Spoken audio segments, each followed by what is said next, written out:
for 1 second here. Thank you. I didn't forget. So okay, I can put that in the bin. You can put it away now. Welcome everyone again. Holiday week here in the United States. Short week for some of us, but we're charging ahead and getting a full week's worth of work done in half the time. We're just that efficient. A couple of quick announcements to start the meeting. As always, the purpose of this is sharing. It's to speak up and to let people know what you're good at, what you know, what you think of the things that are being discussed. This is intended for participation as much as it is for listening and observing and absorbing information presented by the presenter. So I encourage you to speak up and offer some insight and some thoughts. We're going to have a Ask Me Anything session towards the end of the call, as we always do. Before we get started with our presentation, a couple of quick announcements. As you will all remember, if you're not speaking, it's probably a good idea to put yourself on mute to avoid any kind of interfering background noise. When you need to speak, just unmute yourself and hop right in again. I can hear, so there we go. As I said, this is a permanent session. You can put it in your calendar. I wanted to give you a quick recruiting update. We have a number of folks who have officially joined the HiveMind network this week. A few have been announced in our weekly newsletter, and I've actually seen John Elsmore log into our session. So welcome to John. I don't know if he's dialed in or coming in over a video link. So welcome to John. I'm here if you can hear me. There you are.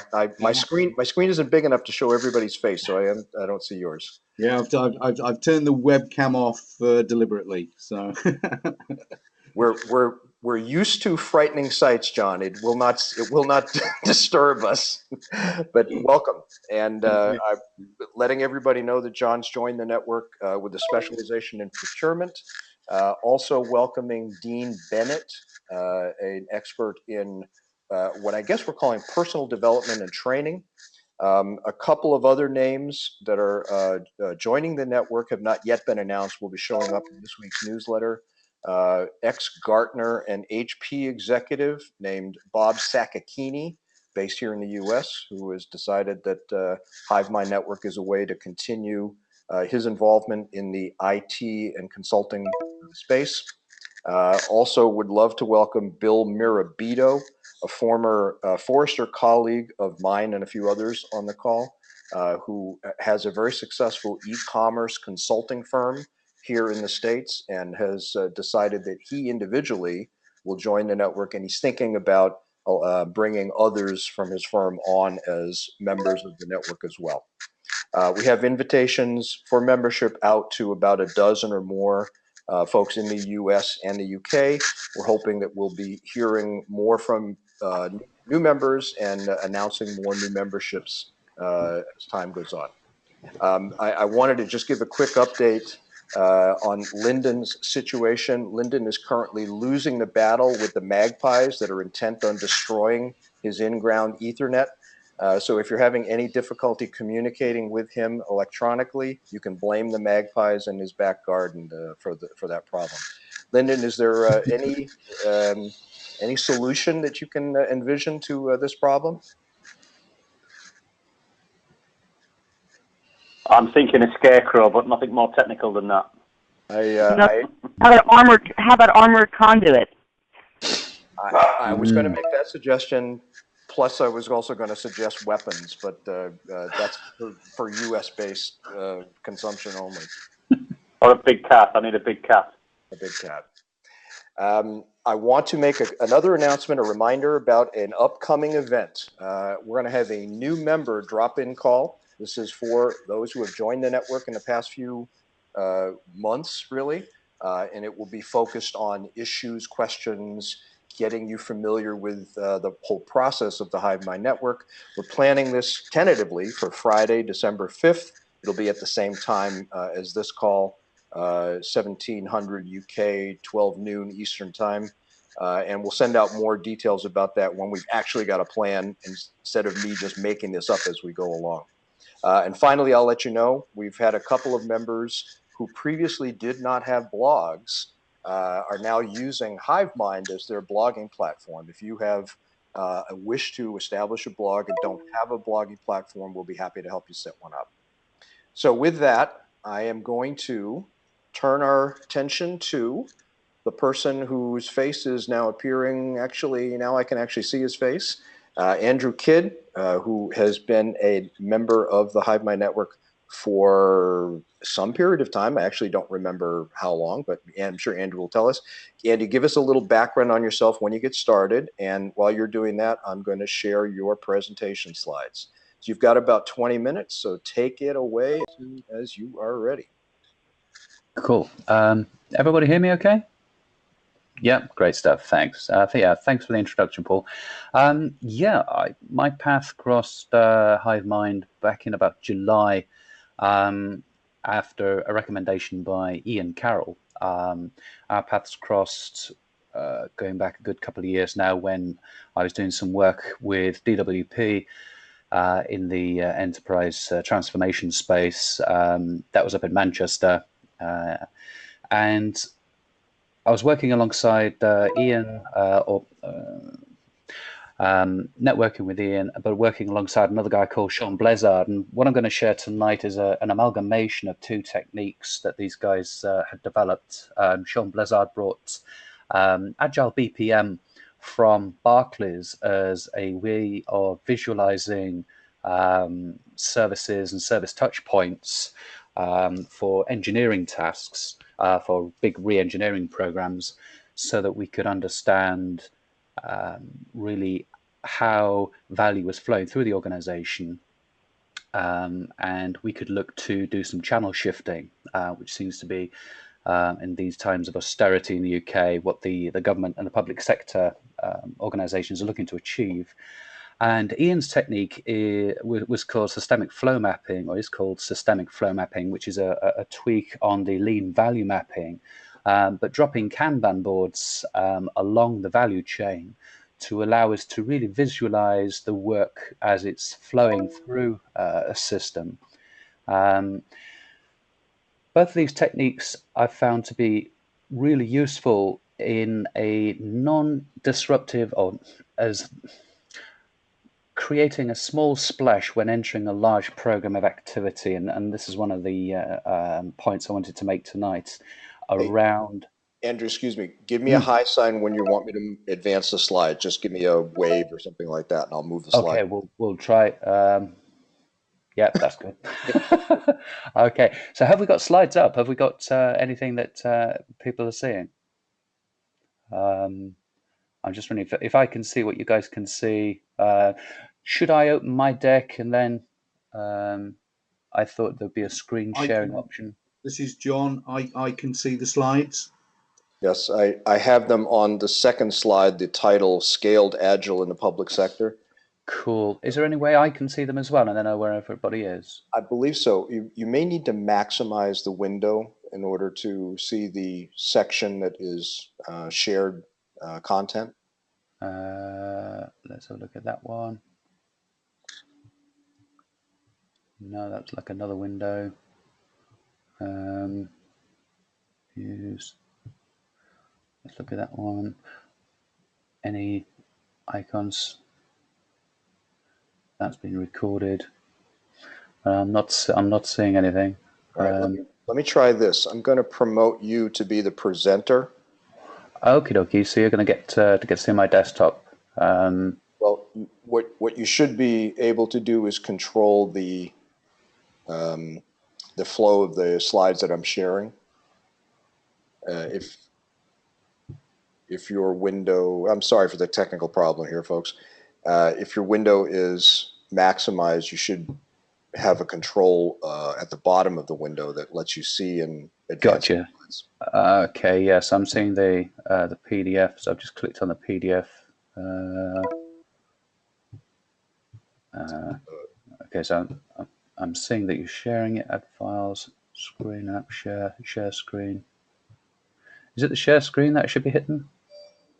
If you share your screen, then it will blank the sharing that I'm doing.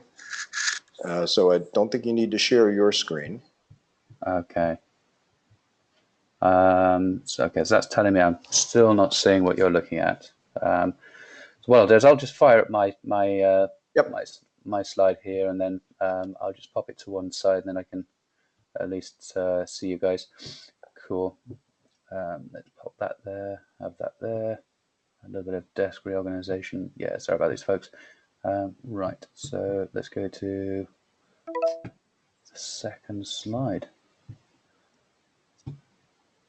Cool. Yes, I just need to open that up a little bit. There we go. Right, I can see those icons now. Someone's second slide. Yeah, so if we look at the third slide, have a look at that one. Yeah, so really what I wanted to do was just to share some of the large-scale issues that I've seen both, well, I say both, at DWP, which was the Universal Credit Program. That was £2.2 billion. And I was engaged through Emergent as a transformation specialist, agile transformation specialist, to try and throw some governance around a multi-vendor transformation program. Accenture were involved, Atos were an integrator. There were several other large players who were really involved in this large program, which was the overhaul of the benefits, the UK benefits system.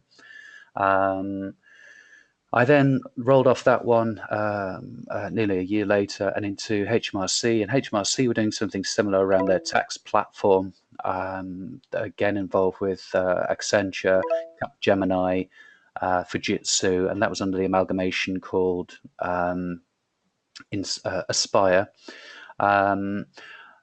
That was pretty interesting. Same sort of problems, and the techniques that I'd picked up around, as I say, Sean and Ian in my DWP days, together with sort of 30 years of software background, came into sharp focus and was able to really gain some traction quite quickly. And then I've most recently been working in Metropolitan Police on something again very, very similar, a platform-based solution to deliver mobility to the officers, as well as collapse some legacy systems, move data into an aggregated store, and start pulling and leveraging some intelligence capability within the Metropolitan Police.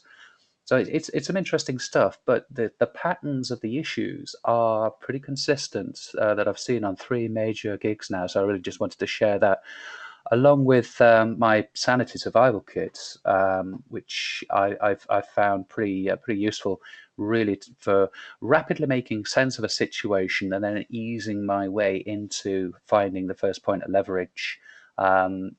Which tends to be around the project plan and then engaging with that. Maybe if we go on to the slide 4 and have a look at just what I'm going to introduce here around the issues. So there's 4 sort of key themes that I want to lift out. And if we look at sort of slide 5, the cats have already bolted. So as I roll on, a few of us have sort of said, wouldn't it be cool, and maybe take a straw poll out there, how many coaches or how many specialists long for the day that your client rings up and says, Andy, I've got a bunch of guys who've been on the training courses, they're keen as mustard to crack on, all the management are behind them, everything is in place, the systems are ready to go, they're just lacking a bit of confidence. Can you just come and hold their hand for a bit? I've yet to have that call. I'm an eternal optimist. Perhaps one day it'll happen, but typically it's the calls usually go along the lines of, we really know what we're doing. However, the whole house is on fire. Can you come and help? So this stuff already has momentum. So as I'm arriving and trying to find my feet, the projects, programs, portfolio, the whole thing is in motion. Things have been set up. There's been some degree of agile training. We've got a large number of people on the ground, all head down doing stuff. And that creates a high degree of inertia to really just to for me to then try and understand just what is going on. There's a lot of dynamism to it. And the organization's culture also then makes itself known. And I think a contrast there, if DWP can be thought of an accounts receivable department for HM Government PLC, HMRC is accounts payable. And if you contrast, if you've ever worked around an accounts team, payable are a very different beast to receivable. Receivable, very sharp, want the money in quickly. Payable, quite a social, making sure the right people get the right things at the right time. And then Met Police, very dynamic. Ironically, nobody afraid to take a decision there, yet when you actually try and nail the thing down, they suddenly disappear. So there's some interesting stuff going on there. And I think the thing that to tease out there is this concept of entropy, which is the disorder or randomness in the system that this dynamism already causes. So you're kind of arriving in the middle of a scene, an incident, and this thing is in full flight. So if we go on to slide 6, another issue that I find is the organization's operating model may not be tuned to what we need. So someone somewhere has decided that Agile is the way to go. The roles and responsibilities have been carved up, but it's not like anything I've ever read or known. Typically, there's a high number of contractors versus homegrown talent. Certainly, the public sector, the place is awash. One of the business or an aspect or a dimension of the business case, and we'll come on to the mythical business case, will be that yes, we're standing this thing up. We're getting a lot of contractors in to help the homegrown talent. Yet, if you try and find anybody, they are pretty thin on the ground. So this notion of it's going to be set up as a center of excellence, and we're going to rotate people through. I've yet to see that actually happening, and it's a pattern that I'm waiting to play, but I'm not really seeing that. And a big thing to beware here is if any of the incumbent suppliers have a senior client-side post, beware of that, because you've now got, and this is part of the entropy, you've got agendas, really some significant agendas in play, because certainly in the public sector where they're looking for cost savings, that is going to be counter to whatever the incumbent suppliers are looking to extract from the client as revenue source. Product owners, wouldn't it be nice if we had somebody who could make a decision, who had a sense of what they wanted from their product or service with an overarching capacity to say, yep, I own this, I'm going to make the decisions and I'm going to steer this. And typically I see this split 3 ways. The enterprise architects will have a view on the decision-making process from the technical context into which the solution is going to go. You'll have people called product owners who are really SMEs. This was tax specialists in HMRC or serving officers in the Mets. People with deep subject matter expertise who've been crafted in for the product owner role who lack the authority to be able to take the decisions, and often they will be reporting straight upwards in their silo. So you lose this sort of sideways vision that a product owner should have. And in the absence of any clarity, an old mantra of mine is follow the money. So I go to the project managers who are signing stuff off, and I'll make great friends of those people, because ultimately the business has to accept what is being said. And if they are unwilling or unable to sign off the financials, then that's my starting point. Another dimension to this is how the change is being managed, and I've yet to see any 2 places deliver this in the same way. We have this notion of programs, portfolios, projects, and work streams, but how they're chopped up and being delivered can vary greatly. So it's just something to bear in mind. Jump into slide 7. So this is a bit thick, guys, in terms of content. I just wanted to get the sort of the background and some words out of the way, because when the pictures and the visuals come in, they'll start to hang together. That's my hope, anyway. I'll take questions at the end as well, and you guys will be able to sort of chip in with if anybody can help me polish this stuff, great. Or if there's anything I can lend some light to, then please feel free. Slide 7: lack of cohesion in the vision. there's this. Everybody talks about the mythical business case, yet the ones I've seen, when I have seen them, have been really, really poor quality, and typically they're a political document, as I say, written to gain the funding. So they're of little technical use, really, very light on NFRs, and so I have to task business analysts to really go out and do the homework again in order to raise this stuff. So we know technically what it is that we're trying to deliver. The vision can be a channel shift operation. So an organization is looking to collapse or to amalgamate a whole big bunch of processes that are currently being served by a lot of people into a channel within. This is where the BPM really comes into its own. We can start to see where people are doing lots of handoff points on pieces of work when this lends itself to automation quite readily. And so we'll see aspects of the service delivery going onto service tiers. A lot of the business case, though, may be residing on the fact, yes, we can switch these systems off. And I talk about this iceberg idea that people focus on the UI, they focus on how we can increase the utilization. And an example here is at the moment an officer performing a PNC check in a stop and search situation. So he stopped somebody with reasonable suspicion. He then has to use his radio to radio back to the HQ and say, I have this individual, he's given me this name, is there anything I should know? And it can be waiting for up to 14 minutes before somebody at a central pool has then found some information and gets a response back to them. So talk about utilization. So for 14 minutes, that officer is out of action and is potentially in harm's way if this individual is dangerous. Operational efficiencies, if we've got analysts at the back end in that pool who are performing these searches, what else could they be doing? And the organization may want to redeploy them. And those are the two big areas that people will tend to focus on, is looking at how I'm utilizing people who are interacting with this system, either through the interface or other mechanisms, and how might I then redeploy those individuals. So I've got utilization and operational efficiencies. And the direct cost savings come from switching the legacy systems off. And another example is I was talking to a friend the other day who's doing some work with one of the big banks who want a dashboard.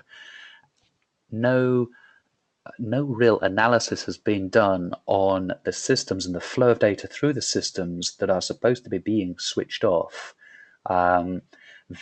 Everybody focuses on the interface. Everybody focuses on the people who are interacting with the system, and when the engineers start to really get to grips with the flow of data and how it's moving through the back-end systems which need to be switched off, and how you then go about switching those things off, this sort of ties the whole thing up. So there's this notion of an iceberg, and that sort of plays later into the solution as to how to work with that. I think that's that slide. So we jump to slide 8. There we go. And this is another key thing. Agile is being stood up in the delivery space. There's no service design experimentation. Anybody familiar with Lean Startup would know that we could be carrying out some really rough and ready applications, doing some service design work to understand how the loading, the non-functionals requirements are going to be looking. But that doesn't seem to take place. The focus is purely in engineering. This thin veneer of Agile is wrapped around it, and all we've done is we've taken a feature-based like-for-like swap out of one system for another, rewritten the requirements in a style called user stories, and the belief is that we are then Agile because we do that, and we deliver it in 2 weeks. Or rather, say deliver. We're doing things in 2-week iterations. We're not actually delivering anything. So fundamentally, the commercials are typically in place for that to happen. So a lot of the work that we needed to where Agile could go and could really be of benefits all the commercials, the decisions are taken, the commercials are raised, and it's just waterfall by another name as it flows down, and then Agile is stood up in the engineering teams. So fundamentally, we end up doing the wrong things right. So that said, how can we get to a bit of survival? So if I move now to slide 10, one map to rule them all. What I try to do here is illustrate the circular nature, the iterative nature of finding a project manager, trying to understand where the bars are and the diamonds are on the Gantt chart, because those tend to outline the expectation from the stakeholders' point of view, that something will be delivered in this box, and at this diamond, I can expect these things to happen, or these touch points with other programs of work within the portfolio or other dependencies. So finding that first enables me not only to gain an ally, but then to hook in and go get as much information as I can in one cycle of this, to come back with a validated release plan. So then I can offer up a release plan that I've worked through with the engineers against the project plan, which is the expectation, and I can do a quick gap as to what is the difference here. And so what I'm looking for is a sense of a storyboard, a very high level. What is it that we're trying to achieve? What are the stakeholders being sold? And from that, I'll tease out, okay, so who are our main personas and user journeys? Looking at the service design in terms of its tiers, where are my touch points, so that I can get my test guys involved, and my solution architects in terms of what are the data schemas, what are the non-functional requirements that we should be looking at here. I can then start crafting some workshops and crafting stories, and get everybody talking to each other to try and understand what the real requirement is, and managing those requirements, that requirement gathering, in just enough detail to get in front of the engineers, so that we can do some sprint planning, which then gives us this validated release plan. We can go back to the project manager, who can then propagate this to the steering committee, steercos, and the senior stakeholders for decisions to say, yes, that's within budget, or no, that looks as if we haven't got sufficient sprints to be able to deliver this. And so it iterates around a couple of times until we find this balance, by which time we've socialized enough information that everybody now has an awareness of what the requirement is. And the engineers have sufficient understanding of where the uncertainties are. We've then tasked the BAs with finding out some more information about those uncertainties, and we're managing those uncertainties in the same way as we would a story. So if we go into number 11, we see a little bit, just a little bit detail. And again, forgive me if I'm teaching my grandmothers to suck eggs, but this is how I would take a persona. In this case, I've got PC John Stevens executing a warrant search and looking at prisoner information data. I've got the blues as tasks within that particular journey. And then the greens are my epics, and the yellows are my stories. And you can kind of see how traditional Agile tells us we should be doing vertical slices through the cake. So we should have user interface, we should have middleware, we should have back-end stuff. So that as we progress from slicing from the left-hand side, and we deliver slices through those screens, we can progressively realize value. Now, those two things, sort of the bottom half, the persona and the user journey, will map up to the release plan, and that's okay. Now, typically, that's okay, but you'll come unstuck. There's a potential to come unstuck if you try and do this in an enterprise environment.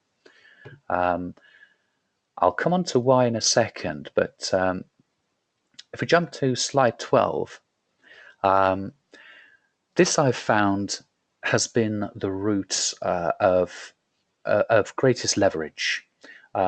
If I come in with a lot of background, and I'm really well presented, and the CIO, CTO are presenting this. Here's the coaching team. They've done great things.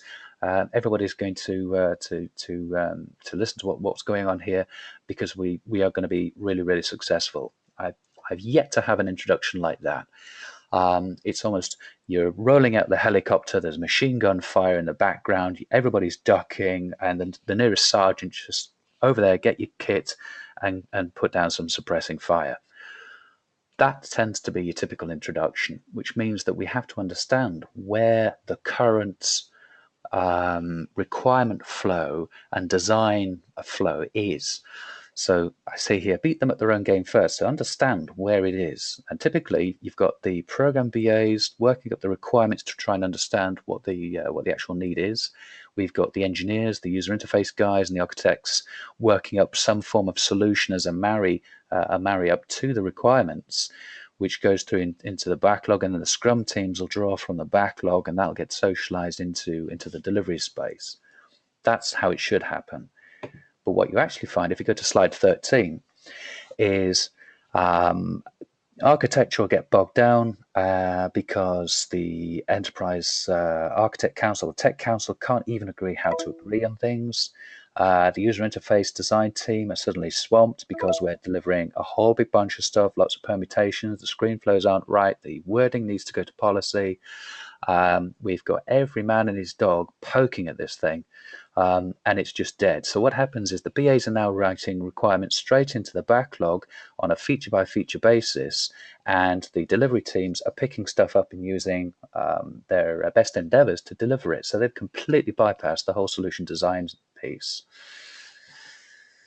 So if we go to slide 14, is a viable alternative. So once this sort of first wake up has happened, and the client now is ready to listen, because there is a significant gap between what has been delivered so far and what the stakeholders have expected, and there is now an impetus to change. So anybody familiar with the Kotter cycle will recognize that change is not going to happen unless there's a demand for it to do so. As an alternative, there's this is a slick, and this is a slide I really wanted to get to.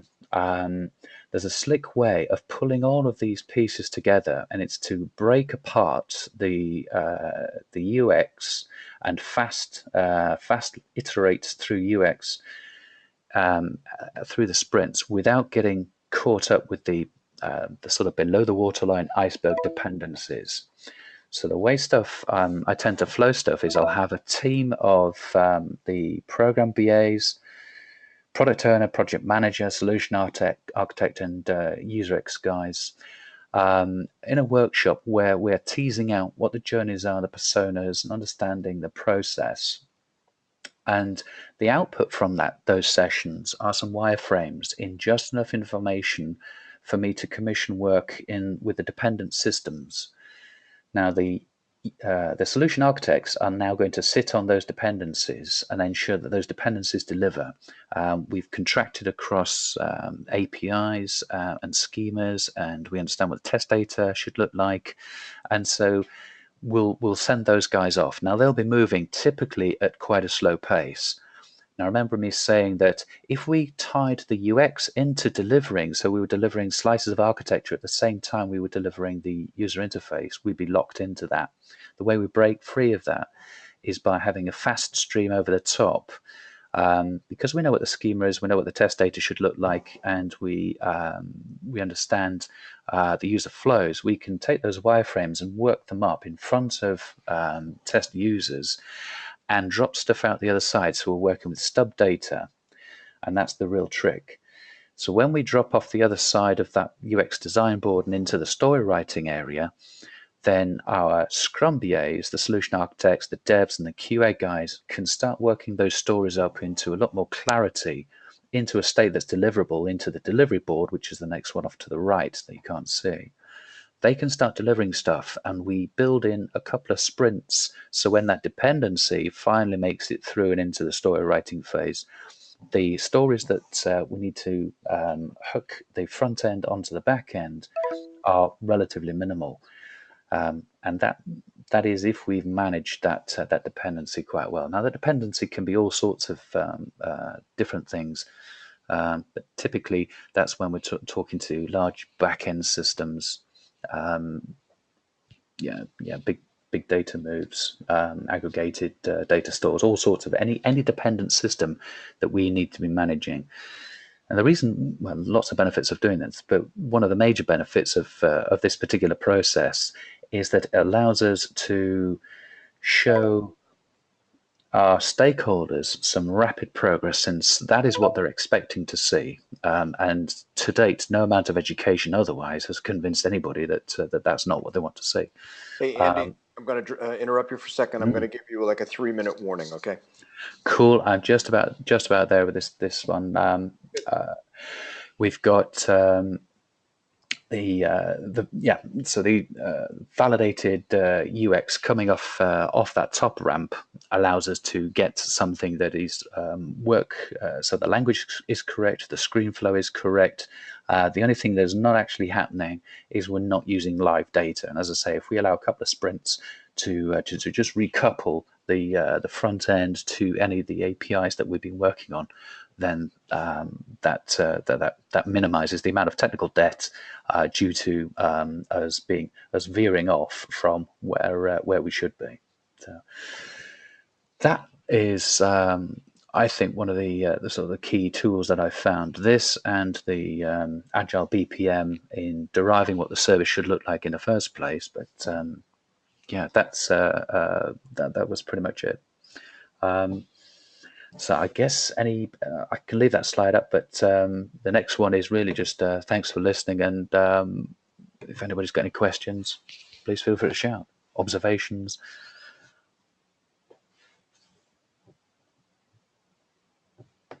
Sorry, I was trying to unmute myself. I kept missing the little icon. Questions from the floor. That was great, Andy. Questions from the floor.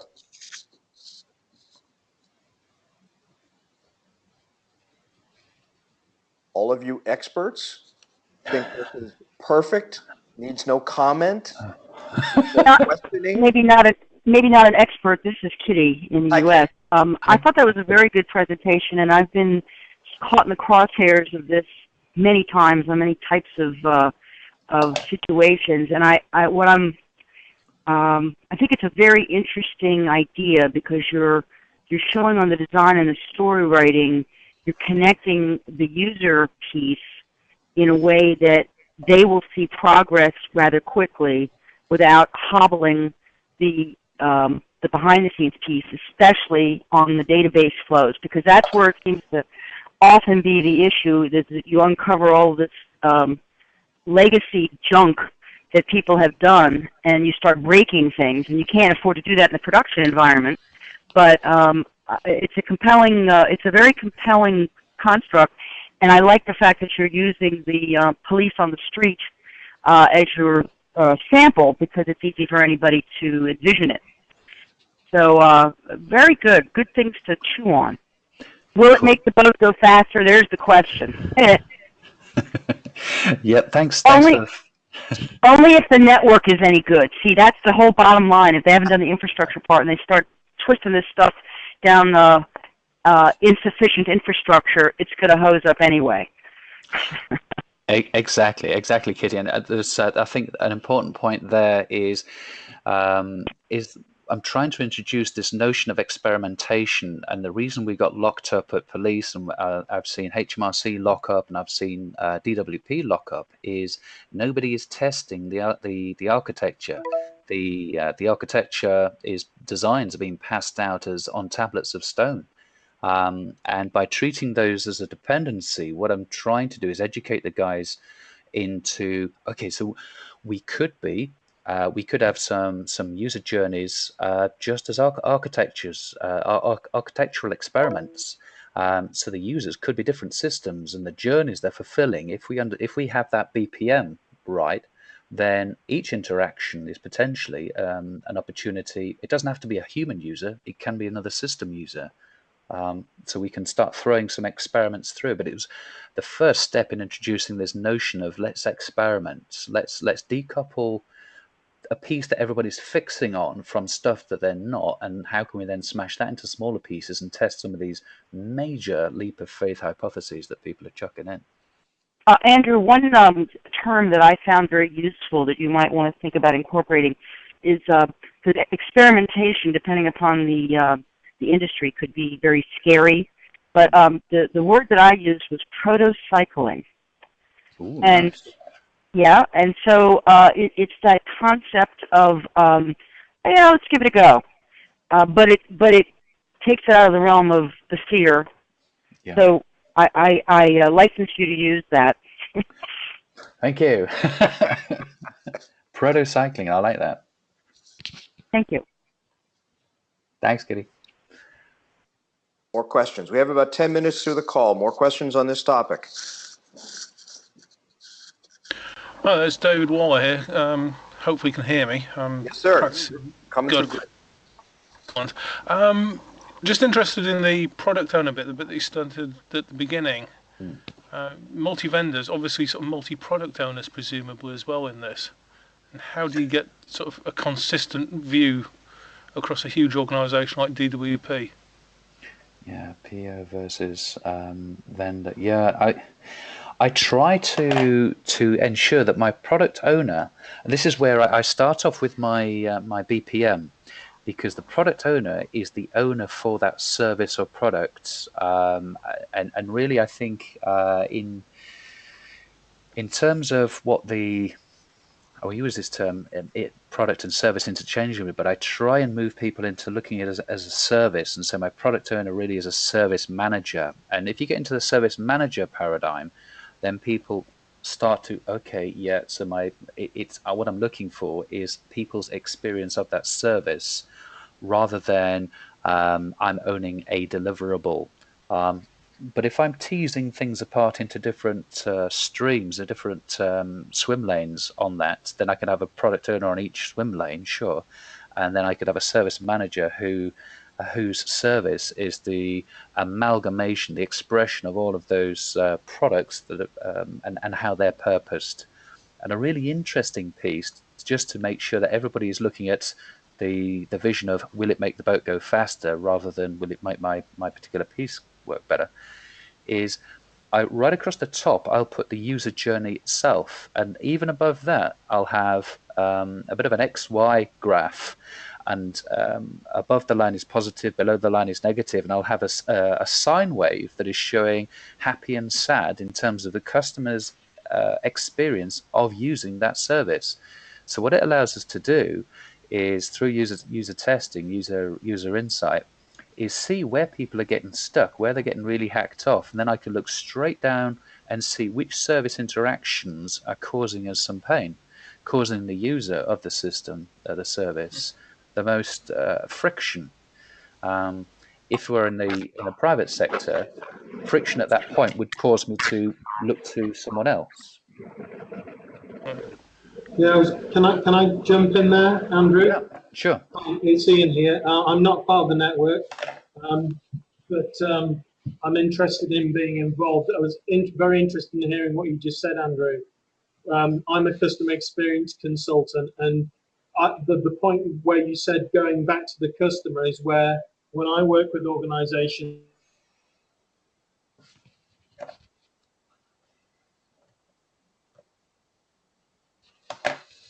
Come on, network. Don't give up on us. Don't give up on us, network. Coming in, hang in there. All right. Ian must have magpies in his garden also, chewing on his cables. Well, this is unfortunate.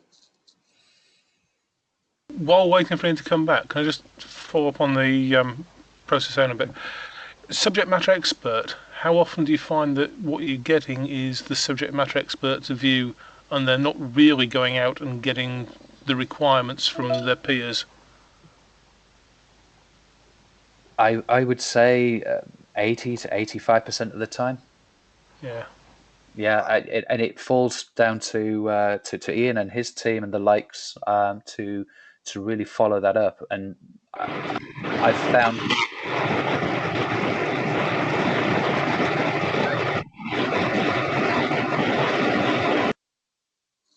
somebody, yeah. So on the question from David, in terms of the quality of the user insight, or yeah, by pushing capturing the requirement, not challenging it, but waiting for, okay, so let's play something in front of the users and get them to actually validate. And that gives me, if I've got my UX guys with video, looking into the whites of the customer's eyes, it doesn't matter how senior you are, there's nothing quite so leveling as watching somebody flounder with some of the decisions that you've taken in order to ease that situation out. And you, as a coach, as a consultant, you've got to massage the situation, obviously, for political reasons. But one of the things that Ian and Sean, as my mentors, have hammered home is do it with data. You know, your opinion counts for nothing here. Do it with data. And so I tend to position all of the experiments, all of the protocycling output as something that can be tested and data that can then drive decisions further downstream or even challenge back upstream. So Ian was trying to continue the conversation. I'm going to unmute him again. Ian, I think we can hear you again. Oh, right, great. Sorry about that. Virgin Media seem to be doing some experimentation with the broadband in the local area. Yeah, I was going to say, Andrew, my expectation, I'd be interested to get your view on this. I've worked with organisations, is that if you get any disagreement between various different silos in the organisation as to what the internal process should look like, if you can refer always outwards and say, this is what your customer expectations are, this is what the research tells you, this is where your moments of truth are, this is where your pain points are. If it's data-based, then there can be no argument about it. It's not about one person's opinion or another.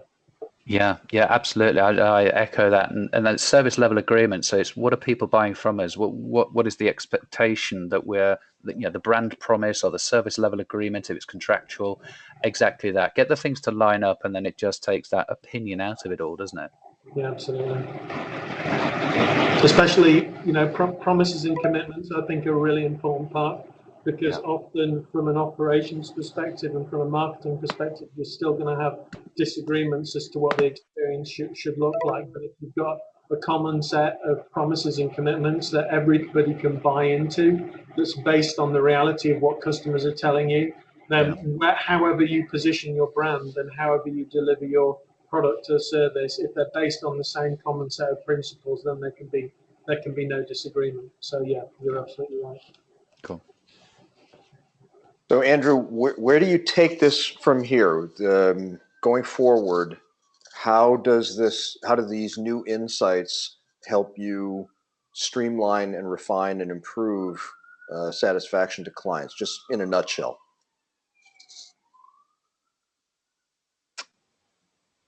I think with this overview, I'm often called in for something quite specific, and it's easy to get lost into the minutiae and the different political pitch battles.